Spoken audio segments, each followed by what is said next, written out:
Hey YouTube! Welcome back to another video tutorial.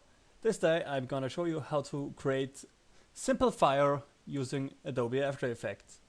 Now keep in mind this method is only useful for simple things like torch burning, maybe a title animation or a flamethrower, or as you can see in the video I actually used it for firebending or pyrokinesis if you want to call it that.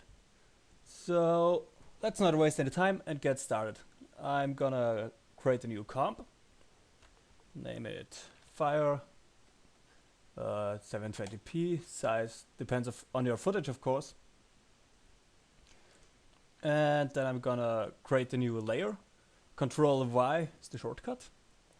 I'm gonna call this one particles, because those are gonna be the basis for effect.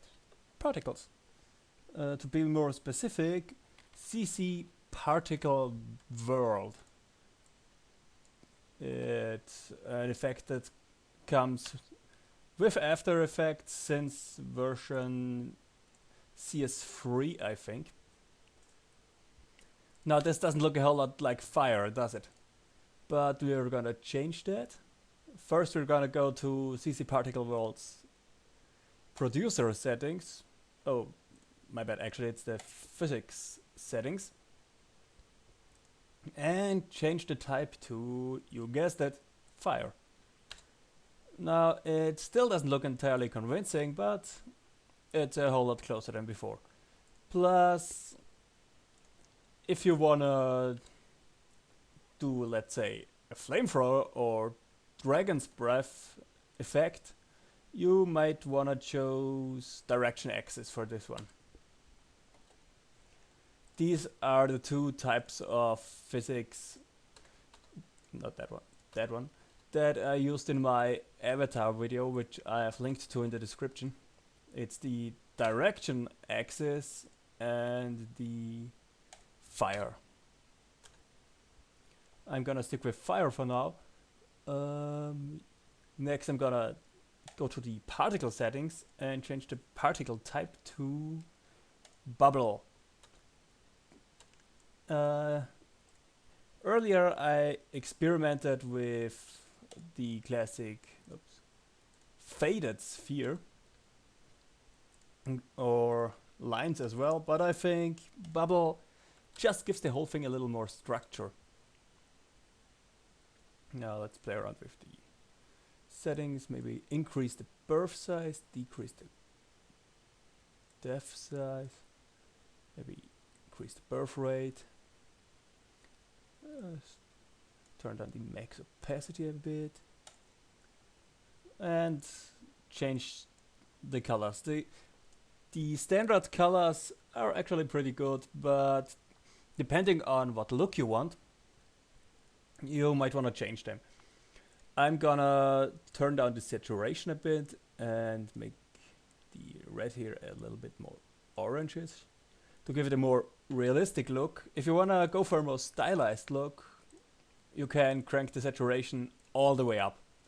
It really depends on what kind of look you're after. So maybe I'll turn the longevity down a bit as well.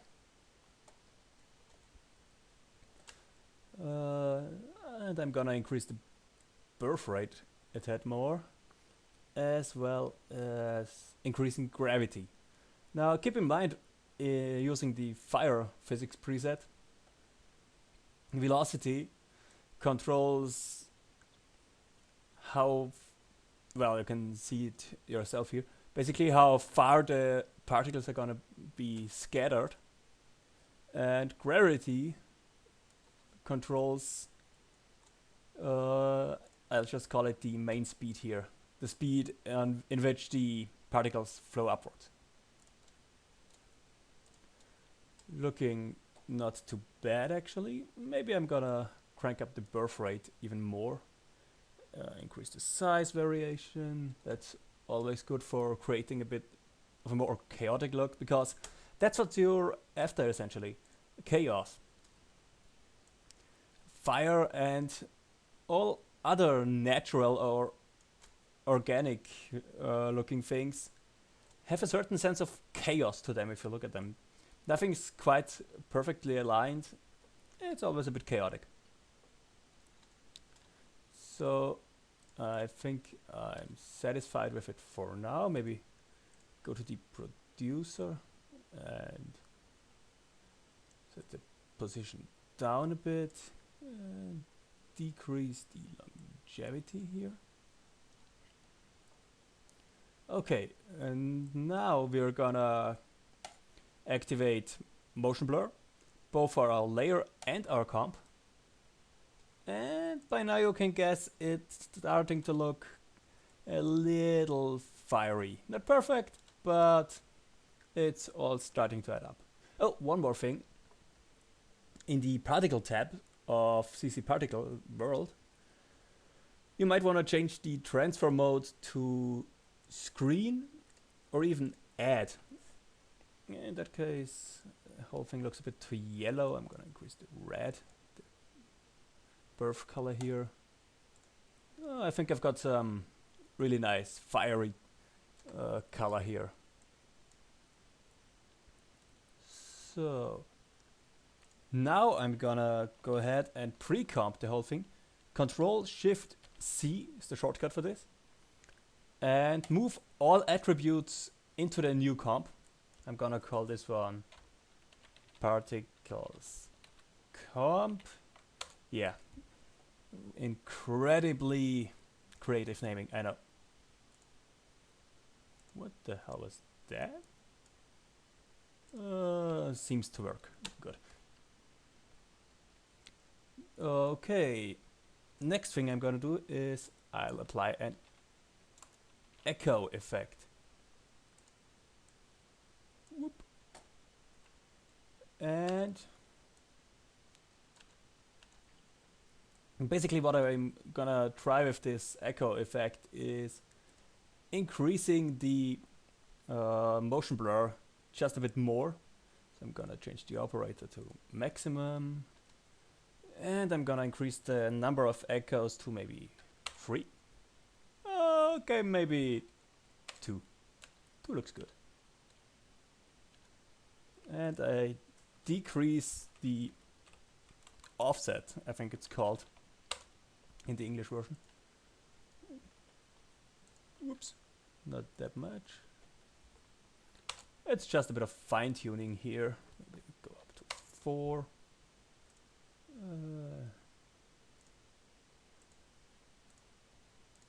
Screen combine from.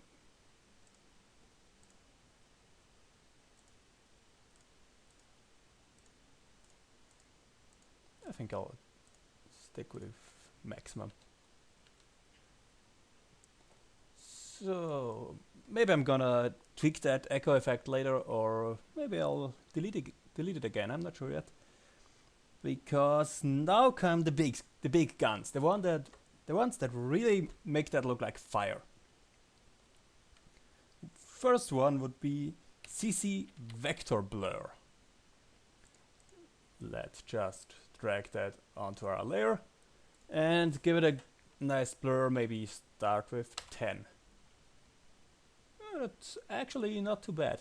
Let's render the whole thing. And okay, give it a bit of more blur. What if I decrease the echo? Keep the echo. Let's keep it.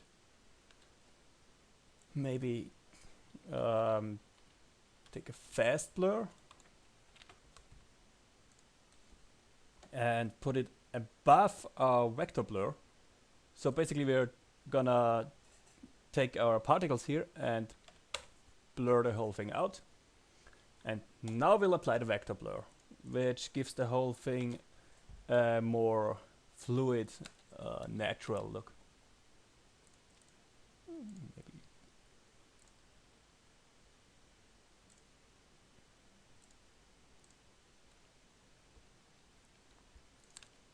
Okay, you can see up here it's actually looking pretty good. So what I'm gonna do now is our second aforementioned big gun. I'm gonna apply a curves effect. And I'm not gonna touch the RGB values here, I'm interested in the alpha curve. And I'm gonna bring the contrast nicely up here. Give it a nice contrast curve. Maybe like that. Ah, screw it. Give it more contrast. Okay, maybe that was too much.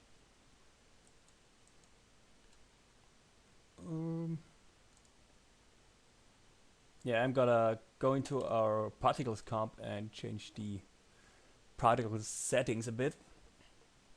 I'm gonna increase the birth rate and turn down particle size and increase the birth rate even more and see how it looks.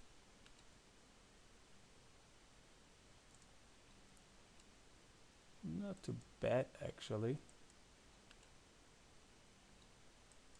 Maybe decrease this contrast. Start new.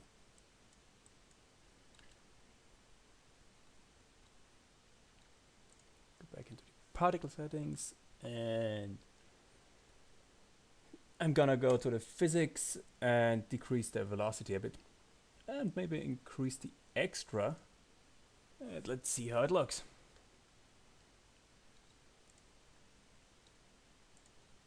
Way too fast. So I'm gonna bring down the gravity and the velocity and the extra.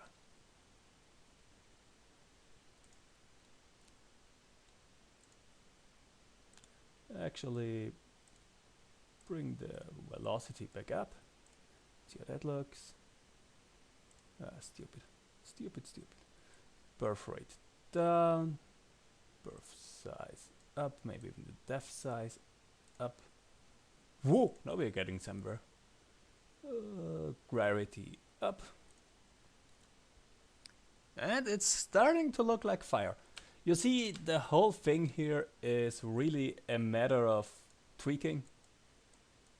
Maybe not quite as much of contrast. Maybe I can, yeah, I think I can turn the echo down to maybe 2, maybe even 1.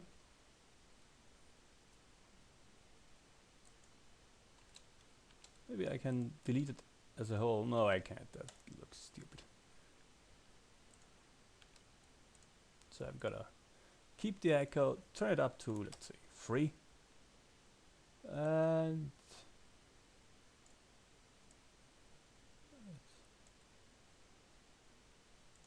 again, just play with the values of the effects you have here until you're getting something that you're kind of satisfied with.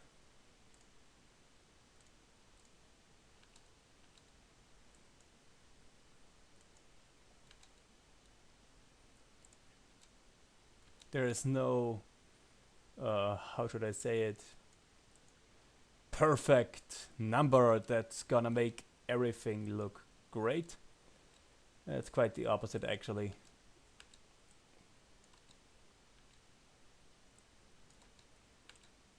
I think I can leave that. Yeah, that looks nice. Maybe bring the alpha down. How does it look without alpha curve anyway? So I think I can turn down the birth rate a bit. It's starting to look a bit better. Still not really perfect. Yeah, I think I'm gonna leave it like that. It's not really perfect yet. I mean, it's moving pretty fast. Of course, if that's the kind of flame you're looking for, that's great. If you want to create a slower moving flame, you could try out less variation, smaller particles. So I'm gonna increase the birth rate here again, bring both the birth and the depth sizes down. And that actually was quite the opposite of what I actually wanted. Bring the longevity up and increase the birth rate even more. Turn the max opacity down a bit and the size variation up. Again, it's just really playing around with the values. I think I can work with that as a base, because it looks kind of good already, but far from perfect. I'm actually not even sure if I'm gonna get it perfect in this tutorial. So, because each effect, each approach is different. But for now I'm gonna leave it like that. And I'm gonna duplicate this layer and add a turbulent displace effect. And I'm gonna switch this second one off here for a second. And I'm gonna go to the beginning of my comp, or let's say to the beginning of where the flame starts to show up, which in this case is the beginning of the comp. Go to the evolution. No, stupid. Go to the offset setting of your turbulent displace. Make a keyframe. Then go all the way to the end of your comp. And bring the offset all the way up. So you can see here's the center of the offset. And I'm just gonna bring that way up. What this hopefully does, it gives the whole fire more of an uplifting look, so to speak. So it really makes the fire rise. And I'm already curious how many of you are gonna make a Dark Knight Rises joke out of that one.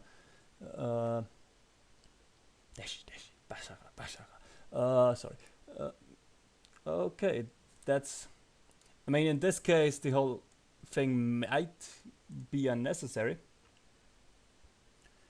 But, for example, if you have a flamethrower and it's shooting the fire sideways, that little trick really helps getting that feeling of those upward motions. Of course, not using the default values. So we're gonna take the size, bring it down. I'm kind of annoyed with my renderer here. And actually, you can't see a goddamn thing. Maybe increase the strength. Oh, that looks nice. And then once, then I can go ahead and delete the duplication of this layer. Actually, I wanted to apply this effect before duplicating my layer. So now I'm just gonna... Oh, forget about duplicating. I forgot another thing. I really should start rehearsing these tutorials before recording them. So, the evolution setting of the turbulent displace effect. Alt-click the stopwatch here. And yeah, here we go. I'm using too much rendering power. It occurs. And okay, go to the evolution, alt-click the stopwatch, and go to your expression here, and type time times. Usually it's a value between 50 and 500 you want. Depending on how fast you want it, you want to make the number bigger, so I'm gonna go with maybe 150. Again, a lot of tweaking. Let's just see how this one looks. Whoa, pretty damn fast. Maybe if I bring it down to times 50. Still an awful lot. 10.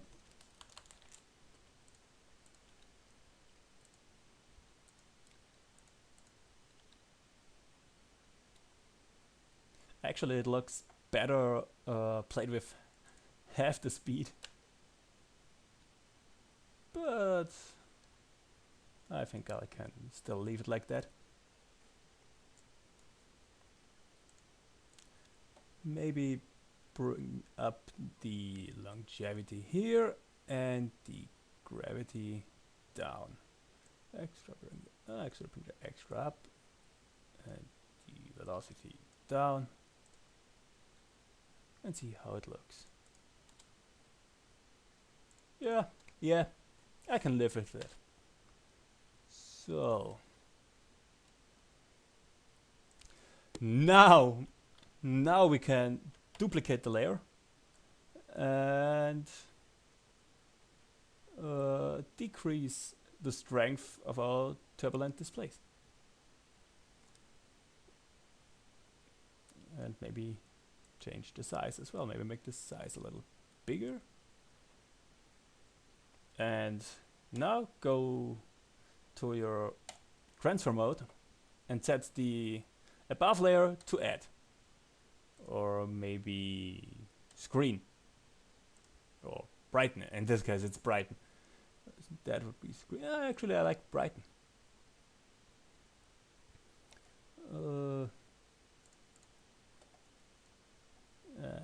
Let's see, change the size here, change the strength, and maybe even change the displacement method.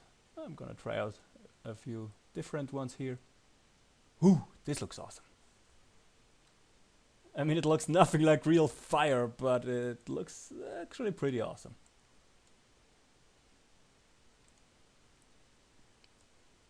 Let's see, go to, maybe change it here. Whoa, so you can create pretty damn awesome effects just by changing a few values. Well, actually I think I'm gonna leave it like that, it looks awesome.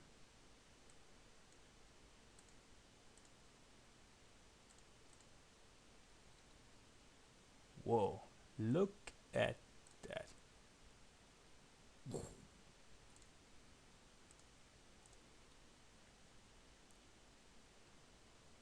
Maybe decrease the size here.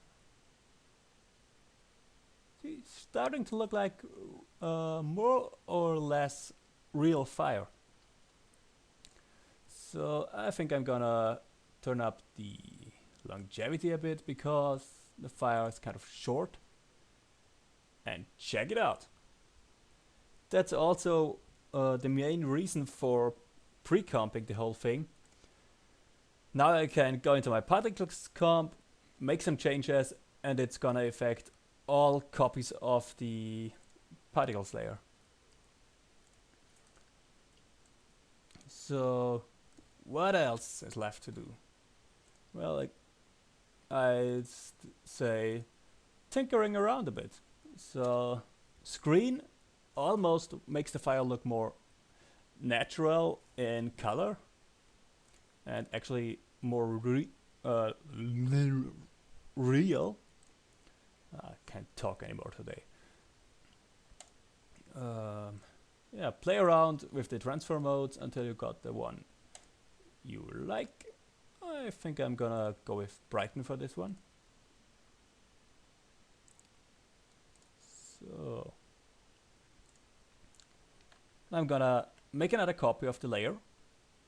I'm gonna solo it for a second, and I'm gonna delete the vector blur, the curves, and the turbulent displays.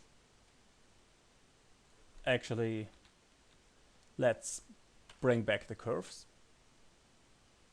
And now I'm gonna increase the fast blur,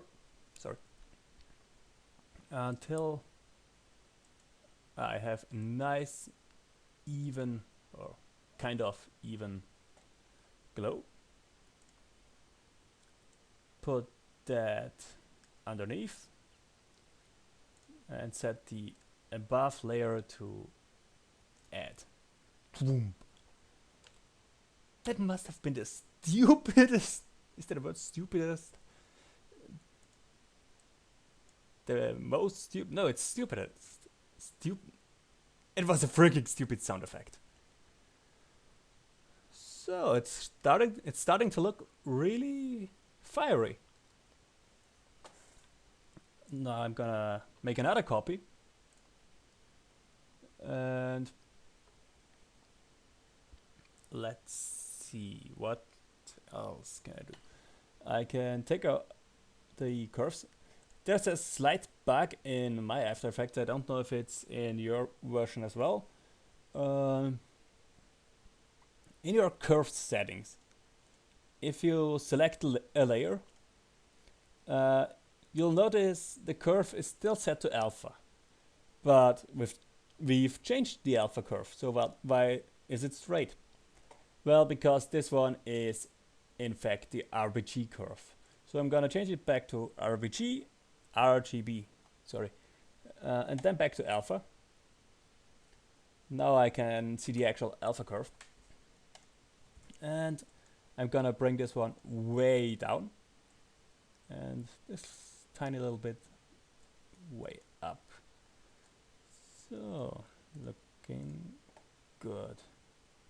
And it's starting to look pretty damn green, so I'm gonna increase the... I'm gonna decrease the green a bit. Maybe increase the red. Decrease the... Yeah, that's a bit of a problem with the particle world effect. It's not always easy to control with the curves after you're done. But I think this one is gonna look nice. And now I'm gonna take another fast blur, put it on top of this, so put it on that layer.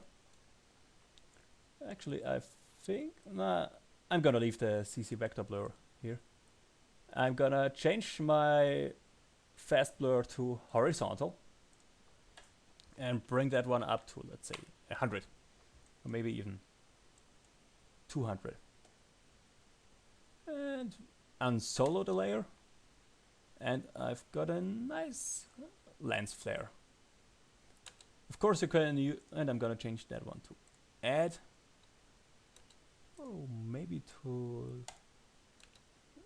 I'm gonna stick to add for this one. Maybe even put it underneath. No, I'm gonna keep it above. Looking good. Looking real good. Maybe duplicate it and turn the amount of blur down a bit.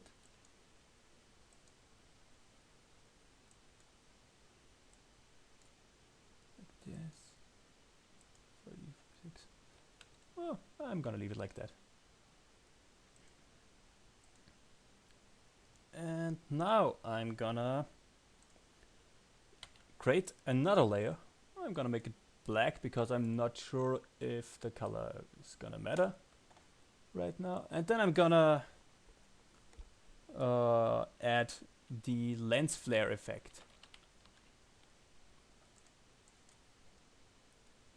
And because I know my flame is static, okay, I'm gonna change this one to add first. Because I know my flame is static, I don't have to animate anything here. Then I'm gonna add a CC radial fast blur. Put the center of the fast blur to the center of the lens flare. So alt click the center of the radial fast blur, take the pick whip and choose the center of your lens flare. Now once I change the center of my lens flare, the radial fast blur center is gonna change as well. And I'm gonna turn it down to, let's say, 20, just so I'll get rid of all these rings here because I'm not really fond of them. So I'm gonna place it here, Then I'm gonna apply a tint effect. And I'm gonna give it a nice, oops, wrong color, a nice orangish feel. Oh yeah, starting to look really good. Maybe turn the strength down a tad. Oh, turn it up. I like that over the top look. You can maybe change that one to screen, but I think add makes it pop really nicely here.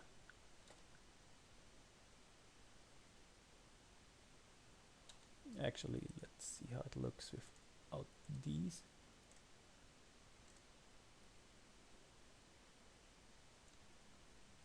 Maybe take our custom horizontal lens flares here and bring them at top. No. Actually, I'm gonna delete them. No. It actually looks better with them visible. Maybe make another copy so they really turn out nice and bright. Whew. So you don't have to add all these lens flares and stuff. It depends on how you're gonna present your flame. If you wanna make it look really bright, make sure you put it in front of a dark background. Did I just say background? I think I just said background. Time to go to sleep. So put it in front of a dark background and add a little lens flare maybe to make sure it really pops. I mean look at that. That's a nice bright flame. I think I just sounded like Arnold Schwarzenegger, didn't I? Kind of looks like a fireball. So let's just take all three of our lens flare. No, actually, just take the lens flare layer here. Let's animate the, what's it called? Transparency again. So it shines with the flame. So it's invisible at first, and once the flame rises, dash, dash, basara, basara, dash, dash, basara, basara. Sorry. Once the flame rises, it gets visible. So it looks like a really nice, natural glow. Okay, I think I like my fire here. And as I said, the best thing is I can just make changes here, like increasing the longevity. You'll notice a shift of color here as well. Maybe increase the depth size. I'll actually turn it down. And increase the birth size a tad. Bring the depth size down. How does that look? Oh yeah, that looks good.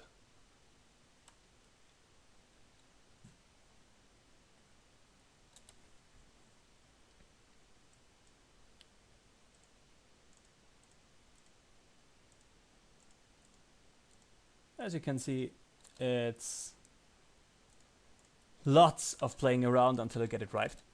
I think I'm gonna leave it with that.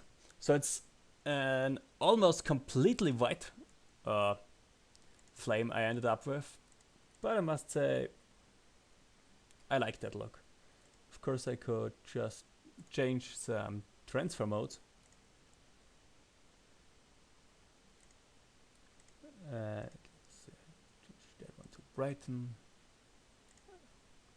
and give it a more of a colorful, slightly stylized look.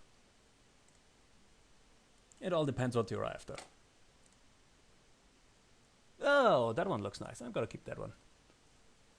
I think I said it like a million times. I didn't look at the clock. I must be at least 40 minutes in or something. But I think we're done.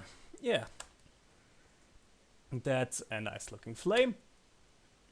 And yeah, maybe you could use fire like that for your title animation, fire bending, a dragon's breath, flamethrower, or just lighting up a torch.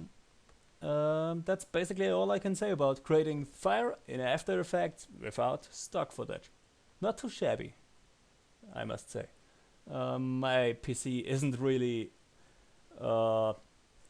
amused by the fact of how much rendering power After Effects is taking up again. So I'm just gonna finish this tutorial. Thanks for watching. If you enjoyed this video, please subscribe. You won't regret it. I'm gonna keep putting up new tutorials and visual effects videos. And yeah, that concludes the fire tutorial. Have a nice day.